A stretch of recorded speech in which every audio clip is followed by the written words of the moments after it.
Relatos de terror.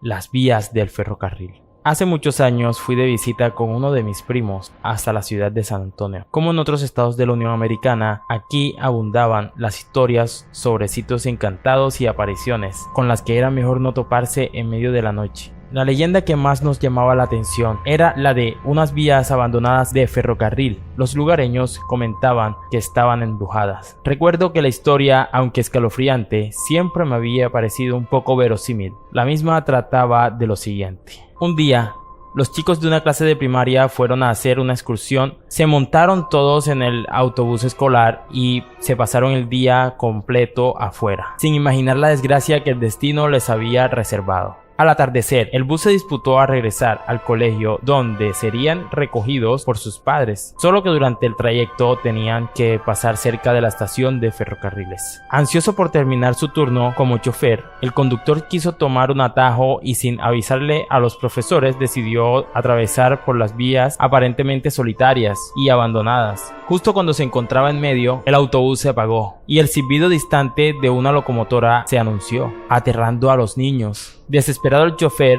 intentó encender el transporte una y otra vez sin éxito. Las puertas no respondían, estaban atrapados en el interior. El tren dobló una curva y se dirigió a toda velocidad contra ellos. Esa noche todos los niños murieron. El autobús había recibido un fuerte impacto y muchos de ellos fueron arrollados por el ferrocarril. No hubo un solo sobreviviente. Desde entonces se dice que las vías aquellas están malditas. Por mera curiosidad, mi primo y yo decidimos visitarlas para averiguar si aquello era verdad, ignorando las advertencias de muchos vecinos. Recuerdo que al llegar nos estacionamos lo más cerca que nos fue posible. No estábamos midiendo las consecuencias de lo terrible que podía ser jugar al tonto en aquel lugar. El cielo se oscureció. Permanecimos allí estáticos, simplemente esperando a que algo sucediera, a que algo pasara. Estábamos tan nerviosos que cuando mi primo me sugirió que volviéramos a casa, no puse ningún pretexto. Sin embargo, antes de que pudiera arrancar el coche, algo insólito sucedió. Este comenzó a rodar solo hasta las vías del tren. Aterrados nos abrazamos y tratamos de salir en vano. 5 largos minutos transcurrieron hasta que el coche paró de moverse y finalmente pudimos encenderlo. Ninguno de los dos pudo conciliar el sueño durante las horas siguientes.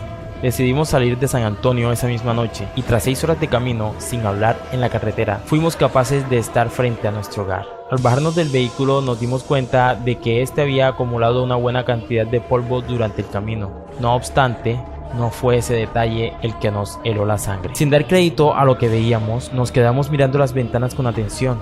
Decenas de manos pequeñas se encontraban marcadas sobre el vidrio. Este fue un relato de terror narrado por Cazaleyendas. Las vías del ferrocarril. ¿Alguna vez has sentido escalofrío al ingresar a alguna casa antigua? En esta historia que te voy a contar, Leonor era una niña de tan solo 12 años y se mudaba nuevamente a una de estas casas, ya que a su madre le encantaba la idea de restaurarlas. Así que esta idea de restaurar casas antiguas empujaba a la familia a llevar una vida nómada, aunque era la primera vez que Leonor sentía miedo en dormir en una de estas casas. Como siempre, su madre le había dejado una pequeña bombilla encendida para espantar todos los miedos que ella sentía. Cada vez que se cambiaban a estas casas antiguas, le costaba conciliar el sueño. La primera noche apenas durmió. El crujir de las ventanas y del parque que estaba afuera la despertaba continuamente. Pasaron 3 días más hasta que empezó a acostumbrarse de los ruidos y así descansó de un tirón. Una semana después, en una noche fría, un fuerte estruendo la sobresaltó. Había una tormenta y la ventana se había abierto de par en par por lo fuerte que era el vendaval. Presionó el interruptor de la luz, pero no se encendió. El ruido volvió a sentirse. Esta vez se sintió desde el otro extremo de la habitación. Se levantó corriendo y con la palma de la mano extendida sobre la pared, empezó a caminar en busca de su madre. Estaba completamente oscuro. A los 2 pasos, su mano chocó contra algo. Lo palpó y se estremeció al momento. Era un mechón de cabello. Atemorizada, un relámpago iluminó la habitación y vio a un niño de su misma estatura frente a ella. Arrancó a correr por el pasillo gritando hasta que se topó con su madre. ¿Tú también lo has visto?, le preguntó. Sin ni siquiera preparar el equipaje, salieron corriendo de la casa. Volvieron al amanecer. Con frío y con la ropa mojada, se encontraron todo como lo habían dejado, menos el espejo de la habitación de la niña. Un mechón de pelo colgaba de una de las esquinas y la palabra "fuera" estaba grabada en el vidrio.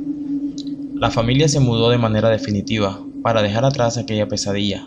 Leonor había empezado a ir a un nuevo colegio y tenía nuevos amigos. Un día la profesora de castellano les repartió unos periódicos antiguos para una actividad.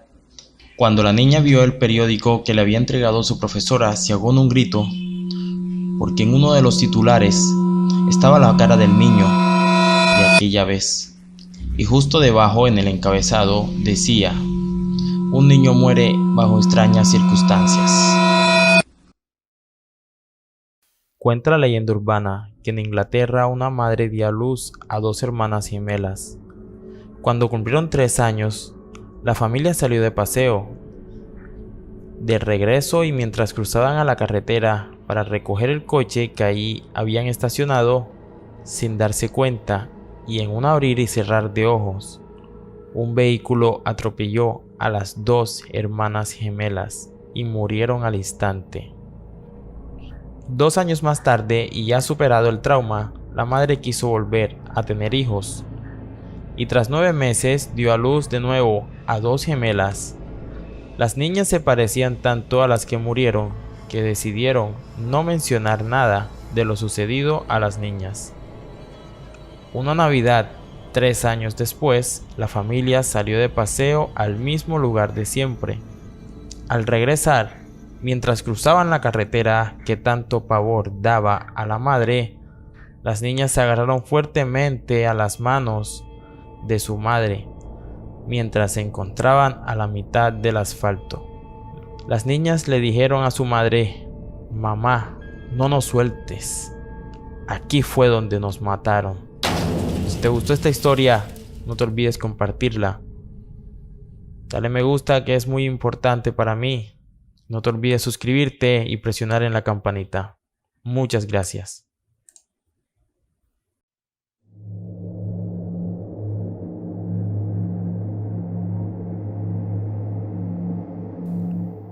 Cuando tenía 4 años, algo aterrador solía ocurrirme por las noches. No sé por qué de repente alucinaba escuchar voces susurrando en la oscuridad, como si estuvieran observándome.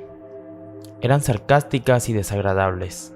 Solían hacerme preguntas como: ¿se ha dormido ya?, para luego responder: no, solamente está fingiendo. Acto seguido se reían maliciosamente y yo literalmente me hacía pis del susto. Luego era cuando soñaba con ellos. No podía verles las caras, pero en las pesadillas que sufría siempre acababan pegándome una paliza. Yo vivía únicamente con mis padres en casa y desde luego sabía que no eran ellos quien me hacían tales cosas. En ese entonces me refería a las voces como a los chicos malos de la cocina. Pero el tiempo pasó y afortunadamente esa oscura fantasía se quedó muy atrás, como suele pasar con todos los temores de la infancia. O eso pensaba, hasta ver lo que ocurrió hace poco. En este momento tengo 39 años y un hijo de 6 con una imaginación muy activa. Últimamente se ha vuelto adepto a los amigos imaginarios. Me conté que contaba con un amigo llamado Ben. Con él se enojó por algo que había dicho sobre mí. ¿Qué fue lo que te dijo, campeón?, le dije. Ben dice que cuando tú eras niño, él y sus colegas solían hacer que te orinaras del miedo en los pantalones, me dijo mi hijo. Reí hasta que mi pequeño comenzó a darme una descripción demasiado detallada de la casa en la que había vivido a los 4 años y hasta bien entrada mi adolescencia. un lugar que él no había conocido en lo absoluto. Ben y sus amigos dicen que tú los llamabas los chicos de la cocina y también que te daban palizas horribles, prosiguió mi hijo, haciendo que un escalofrío de puro terror me recorriera por toda la espalda. Imposible, pensé. Aquello era simplemente imposible.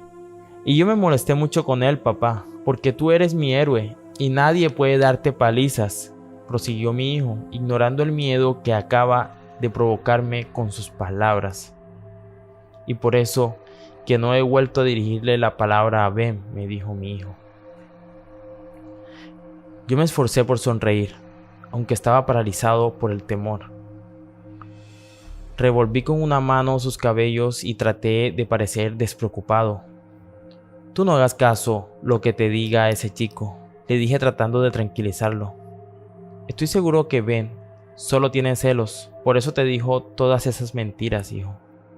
Mi hijo me devolvió la sonrisa y se fue a jugar. Desde entonces no he parado de pensar, no he parado de observarlo. Creía que esas cosas de mi niñez no eran más que pesadillas, y aunque he tratado de olvidarme del susto, lo cierto es que no puedo evitar mirar a mi hijo con recelo, cada vez que habla con el aire y finge estar con alguien que yo no veo. Me causa un poco de terror. Acabas de escuchar un relato de terror narrado por Cazaleyendas. Mi hijo me ha contado algo espeluznante. Tienes que escuchar lo que pasó en el piso abandonado de este edificio. Carlos tenía 25 años, vivía solo en un apartamento promedio en la ciudad. Era poco lo que tenía, pero era suficiente para vivir y salir adelante. Una noche escuchó gritos e impactos, puñetazos. Él estaba preocupado porque desde que se había mudado a ese lugar, era él el único inquilino que vivía en ese piso. Justo a las 12 de la noche alguien tocó la puerta de su apartamento y muy extrañado fue a abrirla.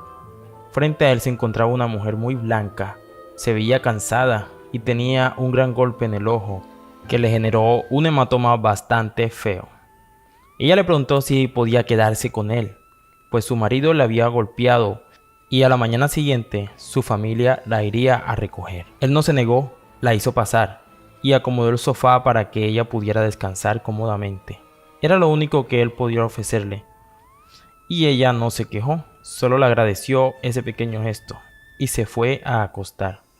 Al día siguiente, cuando iba a hacer el desayuno para ambos, notó que la sábana que le había dado a la señora estaba doblada delicadamente y la mujer ya no estaba. No se extrañó, quizás la familia la había buscado muy temprano y ahora ella estaría denunciando a su esposo. Sin embargo, ella volvió a aparecer a las 12 de la noche más golpeada que el día anterior.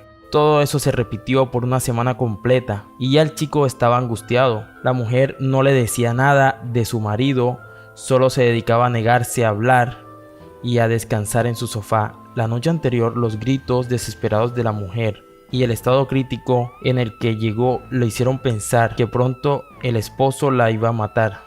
Así que bajó hasta la oficina de seguridad. Grande fue su sorpresa cuando los vigilantes y vecinos le dijeron que lo que decía era imposible, que esa mujer no podía quedarse en su habitación. Ella había muerto hace más de un año. Su esposo la había asesinado. Esto fue un relato de terror de Cazaleyendas. Te invito a seguir la página para más historias como esta. Parece un escenario sacado de una película, pero es real. Existe una ciudad ubicada en el centro sur de la Ciudad de México, en la que reinan miles de muñecas antiguas, abandonadas a modos de ofrenda. Algunas de sus cabezas se exhiben clavadas en estaca, mientras que otras permanecen colgadas en los árboles. La historia se retoma en los años 1950, cuando el propietario del terreno, Julián Santana, empezó a colgar muñecas como protección contra los malos espíritus. Santana creía que había sido maldito tiempos atrás.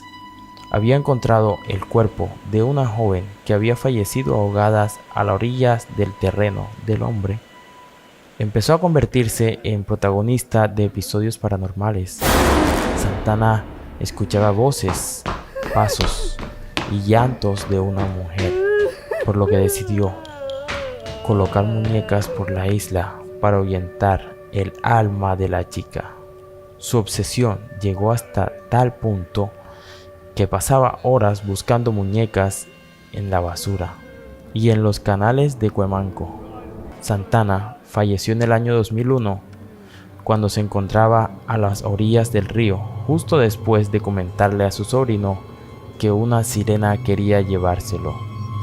Ahora el lugar se ha convertido en un sitio turístico y todas las autoridades de la región se plantean crear un museo para conservar las muñecas. Espero te haya gustado este video. Si fue así, no olvides compartirlo con otras personas. Dale me gusta que me ayudará mucho. No olvides suscribirte y presionar en la campanita.